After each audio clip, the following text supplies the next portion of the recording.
महाभारत भाग 7. मच्छीमाराची कन्या.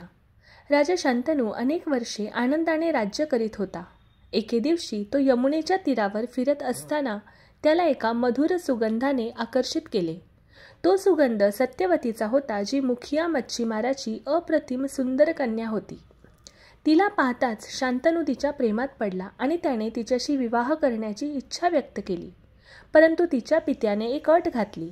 राजा, माझ्या कन्येचा पुत्रच पुढे तुझ्या राज्याचा उत्तराधिकारी व्हावा. ही अट ऐकून शांतनू गप्प झाला, कारण त्याचा मोठा पुत्र देवव्रत जिवंत असताना तो अन्य कोणालाही गादीवर बसवू शकत नव्हता. दुःखी मनाने तो राजवाड्यात परतला.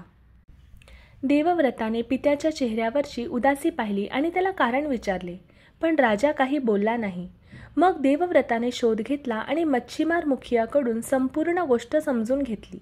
पित्याच्या आनंदासाठी देवव्रताने महान व्रत घेतले. आयुष्यभर अविवाहित राहण्याचे आणि कधीही गादीचा दावा न करण्याचे. त्याच्या या अप्रतिम त्यागामुळे आकाशातून पुष्पवृष्टी झाली आणि देवव्रताला भीष्म हे अमर नाव प्राप्त झाले. अशा प्रकारे सत्यवती आणि राजा शांतनूचा विवाह संपन्न झाला आणि भीष्माचा त्याग इतिहासात अमर झाला. धन्यवाद.